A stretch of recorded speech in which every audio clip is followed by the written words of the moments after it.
አንቺ እንዲህ ጎበዝ ነሽ?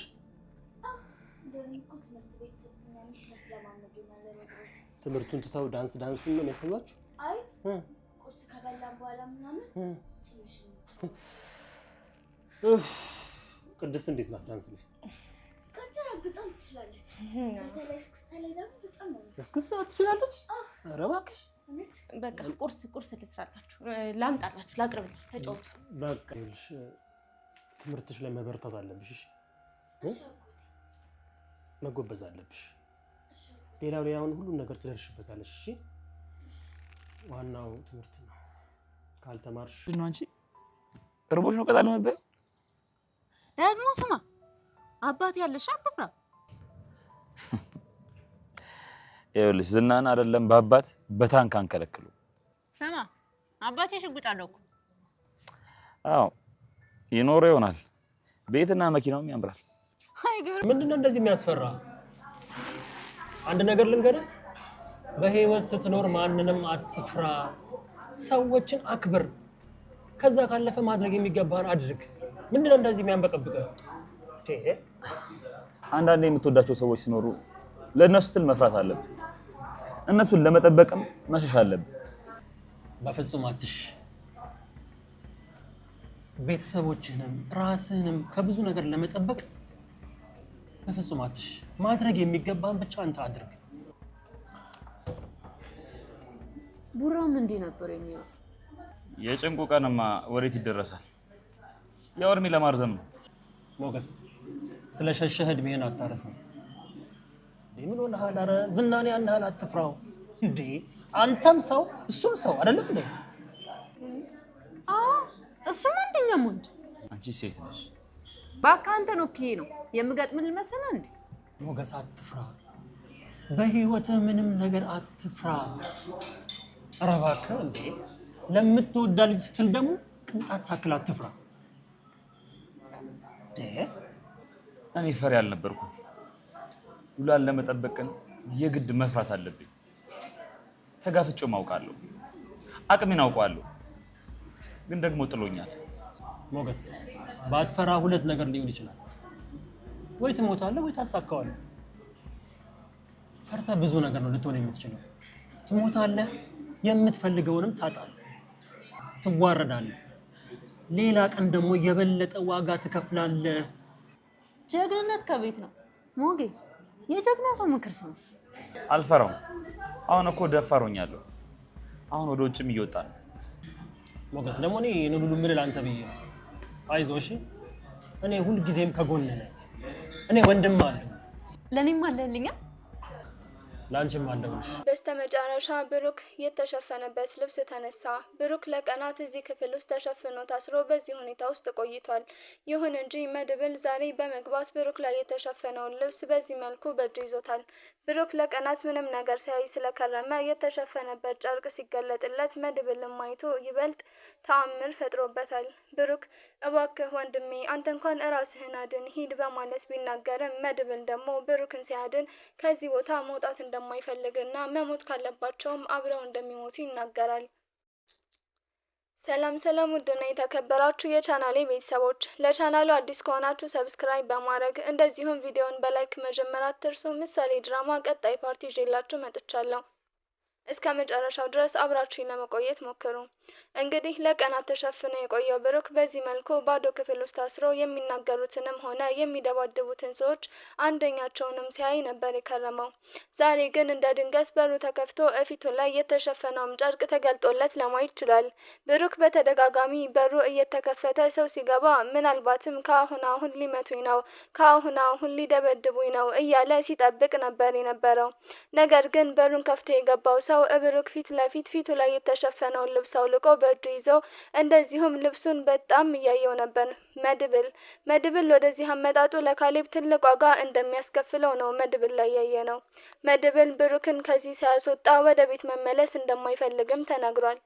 ከአሁን ቀደም ለትዕግስት የነገራት ነገር ቢኖር ወንድሜ በህይወት መኖሩን ሳላረጋግጥ አልመጣም፣ ወንድሜ አንድ ነገር ከሆነ ደግሞ ብዙ ሰው ያልቃል በማለት ተናግሮ ነበር። አሁን መድብል እያንዳንዱ ብሩክ ላይ ሲደረጉ የነበሩት ግፎችን በካሌብና በግብረ አበሮቹ ላይ ለመፈጸም አቅዶ የተነሳ ይመስላል። መጀመሪያ ግን ብሩክን ከዚህ ካለበት ቦታ ማስወጣት እንዳለበትም አምኖ ነው የገባው። እርግጥ መድብል ወደዚህ ስመጣ ለማንም አልተናገረም። ኤፍራታ ካሁን በፊት በሰጠችው መረጃ አማካኝነት ወደዚህ ለመምጣት ችሏል። ከዛም በኋላ ወደዚህ ቦታ ሊገባ ሲል በሩ ላይ እንደደረሰ ለቅድስት በመደወል ምሳሌ ትምህርት ቤት አልሄደችም የትም አላክሻትም አይደል በማለት ጠይቋት ነበር። ቅድስትም ስልኳን አንስታ አዎ የትም አልሄደችም፣ ግን ብሩክ ደህና ነው ወይ በማለት ብትጠይቀውም ብሩክ ደህና ነው፣ አንቺ ግን ምሳሌን አደራ በተደጋጋሚ አደራ እያላትም ነበር። ትምህርት ቤትም እንዳትሄድ፣ ምናልባት እኔ ከመጣው እኔ ራሴ ሄጄ ትምህርት ቤቱን አስፈቅድላታለሁ። እኛ እስክንመጣ ግን በሩን ማንም ቢቆረቁር ለማንም እንዳትከፍቺ፣ ስለዚህ ምሳሌ ላንቺ አደራ ሰጥቼሻለሁ በማለት ይናገራል። እንግዲህ ይህን የስልክ ቆይታቸውን ከቅድስት ጋር ካደረገ በኋላ ወደ ውስጥ ይገባል። ምክንያቱም ከካሌብ ጋር ከተገናኘና እንደዚሁም ደግሞ ወደ ካሌብ ቀጠና ውስጥ ከገባ ምናልባት የስልክ ፈቃድም ላይኖር ይችላል። እሱም እንደፈራው ሁሉ እንደ ብሩክም ሊታገትም ይችላል የሚል ፍርሃት ስላለው ድንገት ሁለታችንም ስልካችን ከሚጠፋባት እኔ አሁን ቀድሜ ያስጠንቅቂያት ስለ ምሳሌ ሁሉን ነገር ነግሬያት፣ እንደዚሁም ምሳሌን እኛ እስከምንሄድ ድረስ ኢቭን ባንሄድ እንኳን እሷን እንድትጠብቃት ለማስጠንቀቅ ብለው ያቀደ ይመስላል። መድብል ወደ ካሌብ ቀጠና ለመግባት ምንም አላስቸገረውም። ቀጠና ገብቶ ብዙ ቤቶችን፣ የተዘጉ በሮችን እንደዚሁም ደግሞ ሰው ገብቶባቸው የማያውቁ የሚመስሉ በጣም የተዘጉ በሮችን አልፎ ነበር። 2-3ቶችን ቼክ ካደረገ በኋላ ግን በስተመጨረሻ ብሩክን አግኝቶታል። የሚገርመው ነገር ብሩክን ሲያገኝ ቀደም ብሎ የከፈተው በሮች ለራሱ እንደዚሁ ሰው ሲታሰርባቸው የቆዩ ወንበሮች ይመስላሉ። ማሰሪያ ነገሮችም ታይተዋል።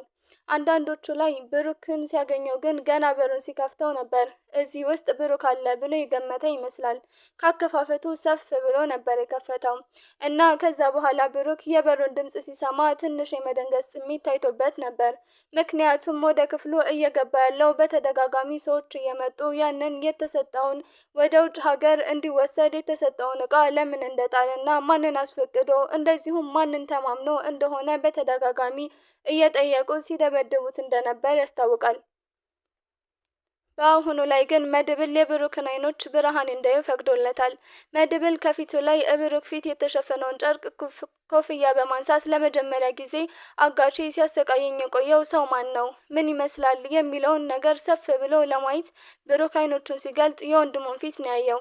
ብሩክ ወንድሙን ሳይ በጣም የተደናገጠው፣ ወንድሜ ከእስር ቤት የወጣው የኔን ሁኔታ ሰምቶ ሊሆን ይችላል፣ ብሩክ ጠፍቷል ብለውት ሊሆን ይችላል፣ ወንድሜ ራሱን አደጋ ላይ ጥሎ ነው እኔ ጋ የመጣው፣ አሁንም እኔ ጋ ቢመጣ መልሶ ሌላ ችግር ውስጥ ነው ያለው በማለት በማሰብ እባክህን አንተ እንኳን ራስህን አድን በማለት ተናግሮ ነበር። በእርግጥ ብሩክ በዚህ ሁኔታ መቀጠል ባይፈልግም ነገር ግን ባደረገው ነገር እንደዚሁም ደግሞ የካሌብ ሰዎች ያሰቃዩት በዚህ መልኩ ሲሄዱ ብሩክ እጅ ከመስጠት ይልቅ ይምቱኝ ብሎ ፈቃደኛ የሆነ ይመስላል። ለነሱ ለመሸነፍ አልፈለገም። ይሁን እንጂ ከዚህ ወጥቶ እያንዳንዱ ሰው የሚገባውን ዋጋ እንደሚመልስለት ከሁኔታው ያስታውቅ ነበር። እንግዲህ ቅድስትም ቃል በገባችው መሰረት ምሳሌን እየተንከባከበቻት ትገኛለች። ምሳሌ ትምህርት ቤት ለምን አልሄድም እያለች ብትጠይቃትም ቅድስት መልሷ አባትሽ ደውሎ ነበር ሌሊት አንቺ ተኝተሽ ትምህርት ቤት እንዳትሄድ ምናልባት ሰሞኑን ልመጣ እችላለሁ ብሏል በማለት ነበር ለምሳሌ ነገረቻት። ምሳሌ ወደ ትምህርት ቤት ባለመሄዷ ብዙም ደስተኛ ባትሆንም ነገር ግን አባቷ የሚመጣ ስለመሰላት ደስተኛ ናት። እንግዲህ ይህን 2 ቀን በዚህ መልኩ ቤት ካቆየቻት በኋላ በቀጣይ ቅድስት ምን እንደምትል ባናውቅም በአሁኑ ግን ምሳሌ ሳይከፋት ቅድስት ግን በሀሳብ ተውጣ የብሩክን መሰወር ሳያንስ አሁን ደግሞ መድብልም ያለበት ቦታ እንደማይታወቅ ስልኩም ተመልሳ ብትሞክረውም እንደማይሰራ ነው ቅድስት ያየችው። ይሁን እንጂ መድብል በምንም አይነት ችግር ውስጥ እንዳልገባ ይልቁንስ መድብል ወደዚህ ቦታ ሲገባ የካሌብ ሰዎችን ለመምሰልና ታማኝ አገልጋይ መስሎ ብሩክን ለማስወጣት እየሞከረ ያለው ጥረት በጣም ደስ የሚል ነው። መድብል በዚህ ሁኔታ ውስጥ ከተሳካለት ኢቭን በቅርብ ብሩክን ይዞት ወደ ቤት እንደሚመለስ ነው። ምክንያቱም ካሌብ የሱ ሰዎችን ብዙ ስለሆነ መድብል ከሰዎቹ ውስጥ የትኛው እንደሆነ እንኳን አላወቀም።